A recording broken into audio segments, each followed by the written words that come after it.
Coucou, bonjour, bonjour à tout le monde. J'espère que vous allez bien. La joie de vivre News TV, ça c'est votre chaîne. Abonnez-vous massivement dans cette chaîne. Vous ne serez pas déçus. Vous savez, les amis, avec tout ce qui se passe dans le monde, aujourd'hui, les gens n'arrivent plus à vivre dans la joie. Malgré tout, vivez dans la joie. Alors, comment vivre dans la joie malgré des problèmes? C'est ça qui est vraiment le grand problème.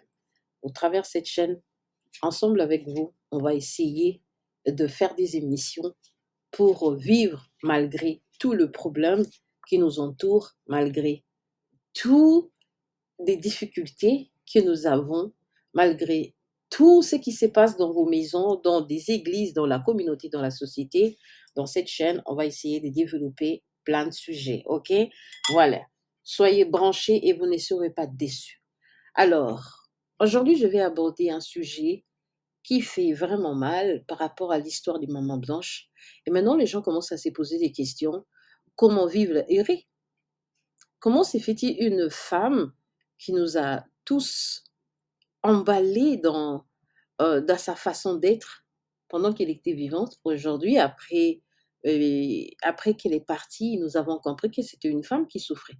Comment elle dégageait la joie malgré sa souffrance? Donc, il y a une dame qui m'a demandé la question, est-ce qu'on peut vivre dans la joie malgré tout ce qui nous entoure, bien malgré tout ce que nous sommes en train d'endurer? Vous savez, les amis, vivre dans la joie, c'est une décision. C'est vraiment une décision. D'abord, ce qu'il faut savoir, on ne vit pas pour les autres, on vit pour soi. C'est très important. Parce que vous savez, de soucis, ça donne des maladies. Une fois que vous êtes tombé malade, alors qui prendra soin de vous? Pour être dans la joie, il faut vivre. C'est pourquoi il ne faut pas accepter, laisser les gens de venir attrister votre vie. Soyez toujours dans la joie. Soyez le maître de votre corps. Il faut avoir des décisions dans la vie, des limites. Si vous n'avez pas ça, tout le monde viendra vraiment danser sur votre nez. Tout le monde viendra jeter son échec, ses erreurs dans votre vie. Ne permettez à personne de venir enlever votre joie. Alors, comment vivre dans la joie dans un mariage qui ne va pas? Vous savez, dans la vie, tout n'est pas rose. Alors, pour se marier, il faut être préparé. Raison pour laquelle moi je dis toujours aux parents de bien vivre avec leurs enfants. Tout commence à la maison. Tout commence à la maison. Il y a des gens qui sont le résultat de leur vie. En tout cas, la plupart de comportements des gens que nous vivons dans la communauté, c'est le résultat de leur enfance. L'enfance est vraiment très primordiale. Tout se prépare dans l'enfance. Et puis, vous savez, il y a des exceptions dans la vie qui ne manquent jamais, mais je vous dis, l'enfance est le résultat de son adulte. Alors, la manière dont on t'a élevé lorsque tu étais enfant, c'est ce que tu vas refléter lorsque tu seras grand et indépendant. Vous savez, il y a des gens qui ont reçu une éducation très compliquée et ces gens-là reflètent l'éducation de leur maison. Pour eux, ce qu'ils font, c'est vraiment normal. Il y a des gens qui ont été maltraités et eux, à leur tour, ils viennent maintenant faire subir ça aux autres. Donc, tout ça là, ce sont vraiment des procédures, ce sont des émissions à faire. On va prendre beaucoup de temps, des épisodes et des épisodes. On va essayer un peu de parler de ça. Alors maintenant, il faut répondre à une question qu'une petite fille qui m'a demandé, comment vivre dans un mariage malgré la souffrance, mais il faut refléter la joie. D'abord, ce qu'il faut savoir ici, moi, je ne suis pas quelqu'un qui encourage l'hypocrisie. L'hypocrisie, c'est quelque chose qui va vous tuer. L'hypocrisie, c'est quelque chose qui va vous ramener, en tout cas, à un niveau que vous allez péter jusqu'à devenir mythomane ou bien à devenir bipolaire ou bien même à tomber malade un jour et à Djali et à partir. Alors, il faut être vrai, il faut vivre vrai. C'est ce qui est d'abord important. OK? Alors, pour aller au mariage, on doit être suffisamment adulte, sage, mature et décisif. Parce que d'abord, le mariage, c'est une décision très capitale. Avant de s'engager dans le mariage, il faut savoir avec qui tu prends la décision de t'engager. Donc, c'est ce qui est important. C'est ce qui est vraiment important. C'est ce que nous devons retenir. On ne se marie pas pour le plaisir de se marier. On ne se marie pas parce que les autres sont déjà mariés. On ne se marie pas parce que l'entourage, toutes mes amies d'enfance sont déjà mariées. Il y a moi qui est resté. On ne se marie pas parce qu'il y a la pression de la famille. On ne se marie pas parce que dans le quartier, les gens s'en manquent. On ne se marie pas parce qu'on se sent seul. On ne se marie pas pour le plaisir de se marier. On ne se marie pas parce que on pense que, voilà, toutes mes cousines sont mariées et moi, qu'est-ce que j'attends? On ne se marie pas parce que tu dois te marier. Voilà, tu ne sais même pas parce que les gens se marient là-bas, tu veux te marier. On ne se marie pas parce que tu avais regardé un film dont le film était bien, le mariage était vraiment waouh, et toi aussi tu as envie de te marier et tu rêves à voir le mariage comme celle-là que tu as vu dans le film. Non, on ne va pas s'engager avec n'importe qui et ramener ces idées comme ça. Vous pensez que l'homme qui est en face de vous est exactement le, voilà, tes rêves. Voilà, non, c'est pas vraiment ça. Alors, pour se marier, moi je dis, étant chrétienne, on commence d'abord par prier. Et on ne prie pas lorsqu'on a envie de prier. D'abord, la prière, là, ça commence par des parents. Tout parent doit préparer le mariage de ses enfants. Donc, dès que tu es enceinte, tu commences à prier pour l'avenir de tes enfants. En priant pour l'avenir, quelque part, il y a aussi le mariage. On commence d'abord par comment l'enfant, la grossesse va être protégée par les sangs de Dieu, l'accouchement, que ça va bien, et l'enfant grandisse entre la puissance des dieux et la protection divine des dieux. Et voilà, à l'école, que le Seigneur protège tes enfants, les amis et tout, et le travail, les études, et après, ça vient le mariage. Vous voyez? Que le Seigneur, un jour, lorsque ma fille sera à l'âge, mon fils sera à l'âge, on voit pour ma fille un homme bien, une femme bien, Seigneur, soit avec mes enfants. Ça, c'est du côté spirituel. Maintenant, du côté physique, en tout cas, il faudra qu'il puisse avoir comme on dit, compatibilité, qui puisse avoir un peu le retour de ce que vous ressentez. Vous savez, on ne peut pas se marier avec une personne qui est totalement contraire de tes désirs et de tes choix. Il y a des couples comme ça, c'est comme si c'est un terrain de football, c'est comme si, voilà, si l'autre est ton ennemi et vous êtes retrouvés quelque part, vous êtes obligés de vivre ensemble. Donc, il y a des gens comme ça. Lorsque la femme dit A, l'homme comprend B. Lorsque la femme veut des bleus, c'est-à-dire l'homme est très fâché. Lorsque la femme veut le rose, l'homme trouve que c'est insensé. Tes désirs sont vraiment le contraire de ton homme. Tout ce que tu fais, l'homme trouve ça vraiment, c'est bizarre. L'homme te trouve, tu n'es pas belle, tu n'es pas intelligente, tu ne sais rien faire. Même si tu te donnes la peine de faire quelque chose, tu penses que, ah, aujourd'hui, lorsqu'il va arriver, il sera content de moi. Il arrive, il s'en manque, il commence à rire, il commence à te diminuer. En tout cas, bref, tout cela, ça n'a pas de sens. OK? On ne se marie pas par pitié, on ne se marie pas par intérêt, on se marie parce qu'il y a l'amour. Vous voyez, dans l'amour, il y a le respect. Vous voyez, donc sans respect, on ne peut pas se marier avec quelqu'un qui ne te respecte pas, qui ne te considère pas, qui ne t'aime pas, qui n'a pas de compassion envers toi. Vous voyez, il y a vraiment tout ça. C'est pourquoi il faut prendre du temps pour comprendre la personne. Et voilà. Et tout le monde, la situation des uns ne sont pas forcément la situation des autres. Il y a des femmes qui trouvent, en tout cas, euh, à l'espace d'une semaine, ils trouvent quelqu'un de sa vie et ça colle et ça marche 30 ans de mariage. Vous voyez? Il ne faut pas dire que ah, mon ami avait trouvé quelqu'un au cours d'une semaine, ils se sont mariés. En tout cas, ce sont des cas rares, ce sont des exceptions. Il faut toujours prendre le temps de comprendre vraiment son conjoint, de comprendre à qui vous avez affaire. Les amis, vous allez habiter ensemble pendant des années et des années. Hein? Au commencement, c'est l'hypocrisie et après, ça commence à être clair. Vous voyez? Donc, il ne faut pas épouser des hypocrites, des gens méchants et tout. En tout cas, il faut vraiment prendre le soin de savoir qui est en face de moi. Il faut vraiment faire des investigations, il faut faire des recherches pour comprendre à qui j'ai affaire. Vous voyez, aujourd'hui, avec l'Internet, nous avons la possibilité de savoir beaucoup de choses. Donc, il y a des tactiques, il y a des choses à savoir.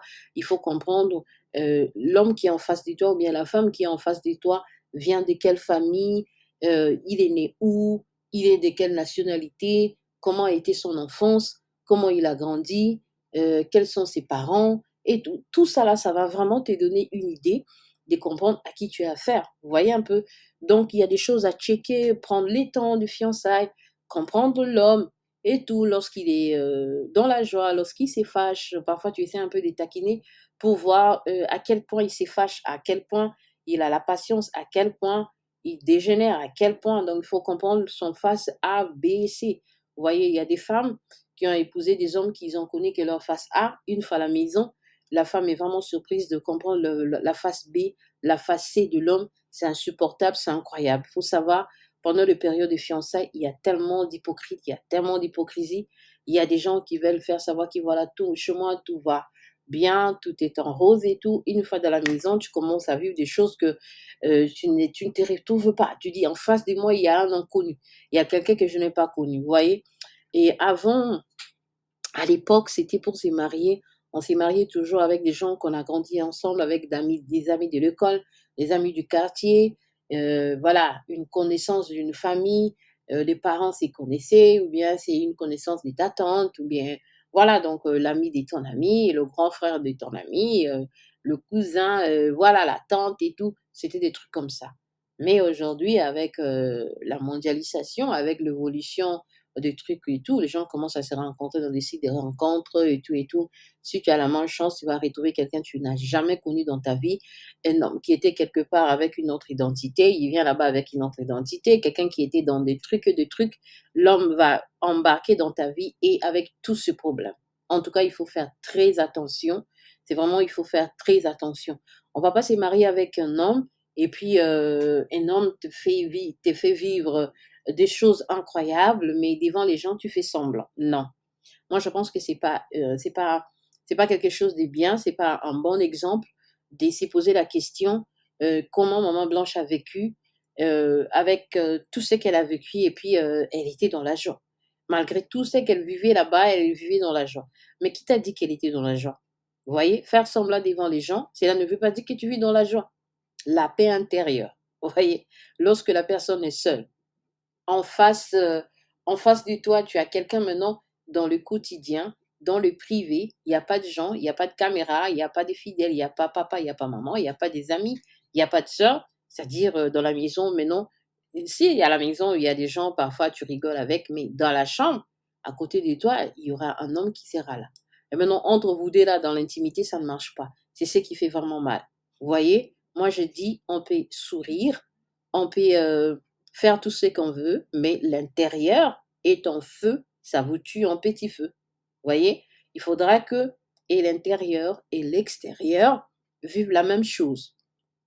Parce que si l'intérieur vit autre chose et l'extérieur vit autre chose, tu fais un effort de refléter euh, euh, euh, ce que l'intérieur ne vit pas, il y a déjà incompatibilité, il y a déjà le trouble, vous voyez, et nos hormones, notre système immunitaire ne va pas supporter ça, ne va pas supporter ça. Un jour, ça va lâcher.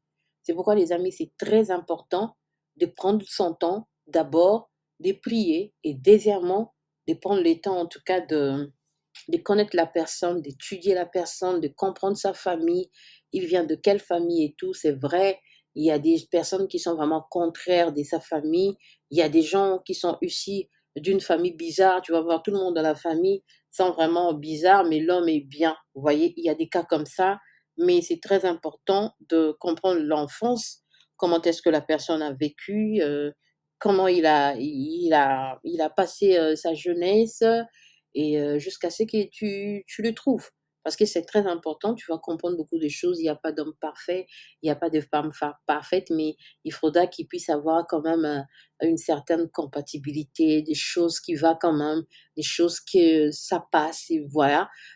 Sur 10, tu vas voir que bon, ça va quand même. Hein, il y a 6, voire 4 points, ça va aller. On va essayer un peu de gérer ça, on va essayer un peu ensemble et ça viendra parce que au fur et à mesure, vous restez dans le mariage, des choses s'améliorent, hein. Vous vous comprenez plus, on se pardonne mutuellement, on essaie un peu d'éduquer l'autre ou bien de donner des conseils à l'autre aussi. Mais il y a aussi des couples, au fur et à mesure, les couples vieillissent et de problèmes s'aggravent. Donc, c'est un domaine, très glissant. C'est pas facile de vivre avec quelqu'un qui n'est pas membre de ta famille, de vivre avec quelqu'un que tu n'as jamais connu dans ta vie, de vivre avec une personne que voilà, vous allez vivre ensemble et tu vas découvrir beaucoup de choses, au fur et à mesure, vous allez rester pendant longtemps. Donc c'est ça, parce qu'il y a des gens qui savent vraiment camoufler leur mauvais côté et lorsque vous serez ensemble, c'est là que vous allez commencer à découvrir. Il y a des hommes qui savent vraiment manipuler les autres et tout. Alors une fois tu es, chez lui, maintenant tu commences à découvrir des tas et des tonnes de choses. Tu seras vraiment dégoûté et voilà. Et puis chez nous les Bantous, c'est pas facile de divorcer. Voilà, comme ça, les gens commencent à vivre avec, avec hypocrisie. En tout cas, pour moi, vivre dans un couple avec l'hypocrisie, moi, je souhaite pas ça aux gens parce que ça finisse toujours mal et ton corps va lâcher un jour, tu vas tomber malade, tu auras beaucoup de maladies parce que l'intérieur souffre. Hein, vous voyez? Donc autant mieux, d'être juste, hein, avoir le courage de parler, de discuter et de dire que voilà, je pense que ça ne va pas, je pense que là, ça ne va pas. Mais les amis, ne tombez pas dans les émotions, dans des coups de foudre. Il faut toujours avoir le maîtrise de soi, il faut toujours avoir, ces côtés-là d'analyser les trucs, il faut toujours avoir un peu de recul, d'essayer un peu de comprendre les agissements, de petites blagues, de comportements bizarres. Et voilà, en tout cas, il y a des trucs, de petits trucs qui sont vraiment des signaux. Et voilà, un homme menteur, un plein des excuses, toujours des accusations. Non, c'est pas ma faute. Toujours culpabiliser les autres. Il y a 2 points que vous allez comprendre que non, je pense que là, ça ne va pas. Vous voyez? Donc, au fur et à mesure, on va rester dans notre chaîne, on aura plein de sujets à débattre, on aura plein de trucs à dire. Alors pour répondre à ma petite, je vais dire ceci, je pense que c'est pas une bonne idée de faire l'hypocrisie dans un couple, vous voyez? Et c'est vrai, même si vous avez des problèmes dans le couple, vous ne pouvez pas, lorsque vous êtes dehors, faire, ressentir à tout le monde que vous êtes mal à l'aise ou bien vous avez un problème, votre visage reflète, le malaise et tout. Ça aussi, c'est pas bien devant les gens parce que nous avons des problèmes partout, même au travail, même avec les amis, même dans la famille, même dans le couple, nous avons toujours des problèmes. Mais il ne faut pas aussi gêner les autres. C'est-à-dire, tu arrives au travail, mauvaise humeur, tu commences à engueuler tout le monde, ou bien tu mets un visage qui dérange les autres. Ça, non. Ça, on n'appelle pas ça vraiment l'hypocrisie, mais on essaie un peu de vivre sagement. Malgré des difficultés, tu viens dans le lieu de travail, tu laisses tous tes problèmes à la maison, tu ne viens pas déranger les autres. Vous voyez, ça c'est autre chose que vivre dans l'hypocrisie. Vous voyez, vivre dans l'hypocrisie dans un couple qui ne marche pas, en tout cas, je ne vous conseille pas ça. Autant mieux d'être clair, d'aborder la personne, de discuter. D'abord, tout commence par le choix du mariage. Il y a des femmes qui sont incapables de discuter avec leur homme parce que l'homme est trop autoritaire, la femme est complexée, la femme a peur de son mari. D'abord, on ne peut pas imposer un lion. Si tu épouses un homme tu es capable de discuter avec lui, mais là, tu auras beaucoup de difficultés. C'est-à-dire, tu vas commencer à expliquer ton problème à tout le monde sauf à lui. Et la personne que tu as affaire, c'est lui. Et la personne que tu veux que lui change, c'est lui. La personne que tu veux vivre avec, c'est lui. Donc, la personne que tu veux avoir de l'attention, attendez-moi, hein. La personne que tu veux avoir de l'attention, de l'amour, de la considération, c'est ton homme. Voilà. On ne se marie pas parce que la belle-mère est gentille. On ne se marie pas parce que la belle-sœur est gentille. Ah non, si moi j'ai accepté les mariages là parce que je kiffe sa mère. Sa mère est trop gentille envers moi. Oui, la maman, c'est vraiment important d'avoir une belle-mère gentille. Ça, je vous dis, c'est vraiment capital. Hein? Moi, en tout cas, non, ma mère, je sais pas. Hein? Donc, toutes les femmes de mes frères, c'est, elles ont eu la chance d'avoir une belle-mère, mais je vous dis une belle-mère. Hein? Non, ma maman, vraiment, elle était une belle-mère. Parfois, on était même jaloux. On se disait: «Eh, maman, il y a quoi? Nous sommes là, non, tes filles, qu'est-ce qu'il y a avec tes belles filles comme ça?» Donc voilà, c'est vraiment bien d'avoir une belle-mère gentille, alors une belle-mère qui t'adopte, une belle-mère qui t'accepte comme sa propre fille. Ça fait vraiment plaisir. Hein? C'est ce qui est vraiment rare, ça fait vraiment plaisir. Mais ce qu'il faut savoir, tu vas pas vivre avec la belle-mère, hein. Donc tu seras chez toi avec ton mari et la belle-mère sera chez elle. Et après, ça sera un mariage dont tout le temps tu viendras dire des trucs à ta belle-mère, vous voyez? Et ça sera un mariage du forcing et la belle-mère sera obligée tout le temps de supplier son gars et son enfant: «Ah voilà, il faut faire ça, il faut faire ça», jusqu'à un point, toi-même tu ne seras pas fier de toi. Donc tu auras comme l'impression ton mari, fait semblant, il vit dans l'hypocrisie pour plaire à sa mère, vous voyez? Or, l'amour doit être vrai, l'amour doit être bio, l'amour doit être, l'amour, vous voyez? Donc, on va pas se marier parce que la belle-mère m'aime beaucoup, mais tu sens que l'homme t'aime pas, c'est du forcing et tout. En tout cas, dans la vie, c'est qui n'est pas bien là, le forcing. Ah! Faut pas entrer dans un mariage où tu forces l'homme. Non, l'homme doit t'aimer. Oui.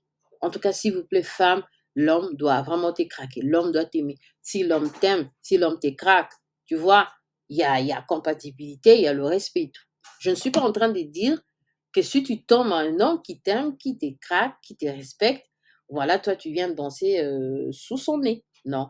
Parce que l'amour, ça vient et ça part. On peut aimer aujourd'hui et on peut détester. Lorsqu'on aime bien et on déteste aussi bien, hein.